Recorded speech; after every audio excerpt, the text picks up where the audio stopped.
there's nothing shadowy about what's been going on for nearly 20 years. It's war that Russia has been waging across NATO and EU territory. And there are some notable features, I think, that we can define.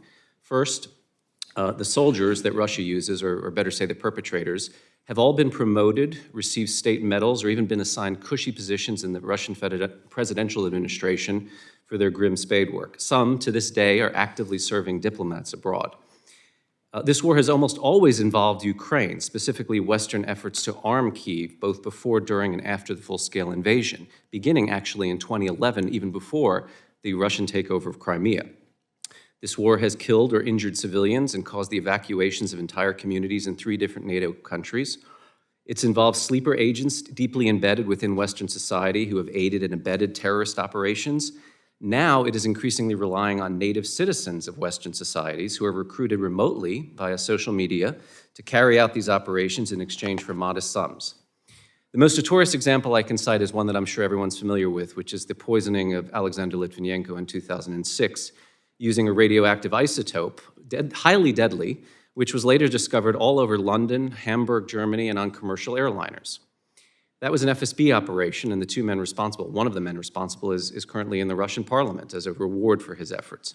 No other team of Russian intelligence, though, has been more active in unleashing waves of violence across Europe in the last decade than the GRU's Unit 29155. This is a special black ops unit of Russia's military intelligence service. It consists almost exclusively of cutthroats and saboteurs. Their first bombing, which I alluded to already, was an ammunition storage facility in Lovnodal, Bulgaria. This was in 2011, in the midst of the Obama administration's reset with Russia, which was meant to stabilize relations with Moscow. And what did they blow up? Ammunition that was destined for 2 countries. The first was Georgia, which was then rearming itself after the 2008 war with Russia. And the second was Ukraine, still 3 years shy away from its revolution of dignity, and currently then under the administration of Viktor Yanukovych, a pro-Russian satrap. The explosives were actually planted not in Bulgaria, but in another storage facility in the Czech Republic, in the town of Vebrica. The ammunition, which was laden with these explosives, traveled almost 800 miles of European territory by truck, bypassing 4 major population centers, Bratislava, Belgrade, Budapest, and Sofia, which meant that had they gone off the bombs prematurely, they could have killed thousands, if not tens of thousands of people. In the event, 3 people were killed in Lovnodal, Bulgaria, 18 others injured, and the entire town had to be evacuated because of the blasts and the secondary explosions it caused. 3 years later, in 2014, 29155 blew up that facility in the Czech Republic where they originally planted their bombs. This set off 50 metric tons of material, including ammunition, again, you guessed it, destined for Ukraine, but also ammunition and munitions destined for anti-Assad rebels in Syria. The explosion was so massive and it led to secondary blasts that were so big that rescue workers couldn't actually reach the site for 10 days. How did the saboteurs from 29155 gain access to that facility? Well, they had recruited a family of illegals known as the Shapashnikovs, who burrowed deep into Czech society for decades. The Shapashnikovs, by the way, even bought themselves a holiday rental retreat, a Greek villa, which 29155 used as its safe house. By the way, that property is still on booking sites if anyone in the commission is interested in a holiday. 29155 also carried out perhaps half a dozen operations of this nature all across the Czech Republic and Bulgaria until about 2015. One that destroyed forensic evidence of their earlier crimes before they decided ultimately that they wanted to go to the source and eliminate the arms dealer who was manufacturing and selling weapons to Ukraine and Georgia. This was Emilian Gebrev, a man I've interviewed and profiled. He's the CEO of a company called EMCO, and they poisoned him with a Novichok-like substance in 2015, along with his son and factory manager. That was 3 years before they would use actual Novichok to poison Sergei and Yulia Skripal in Salisbury, a quaint English cathedral town. The 2 poisoners in that operation, Alexander Mishkin and Anatoly Chepiga, were in fact the guys who blew up the Czech storage facility in Vebrica in 2015. So notice a pattern. They keep returning to the scenes of their crimes. They keep recycling the same operatives to do all kinds of other operations, including assassinations. One of the guys who poisoned Emilian Gebrev, by the way, led an abortive insurrection attempt in Montenegro in 2016 on the eve of that country's accession to NATO.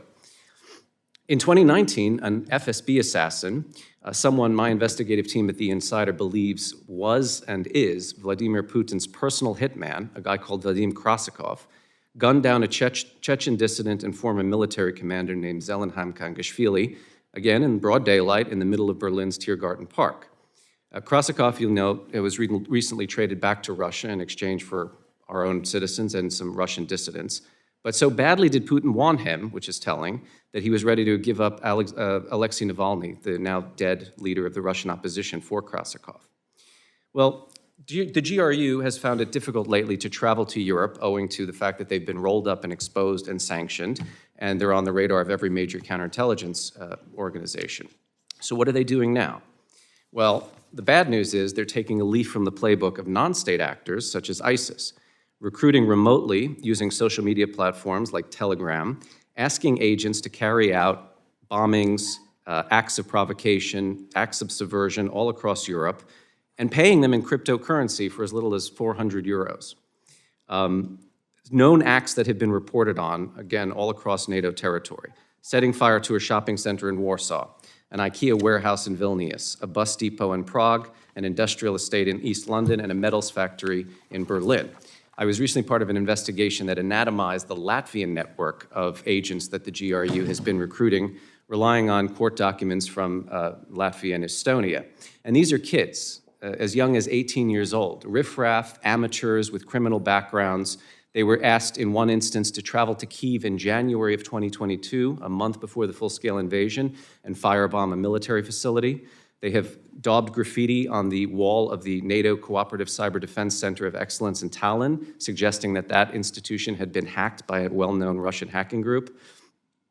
They never met their handlers because, again, they're doing this remotely online.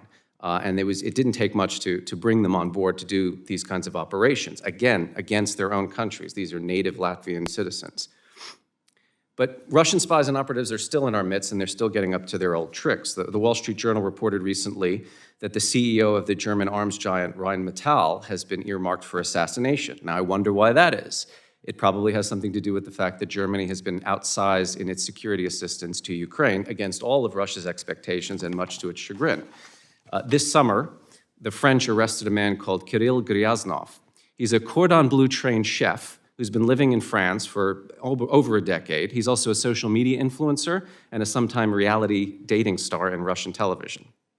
In fact, he's an FSB illegal who boasted in a drunken dinner to a friend that he was about to carry off a kinetic operation in Paris on the eve of the Summer Olympics.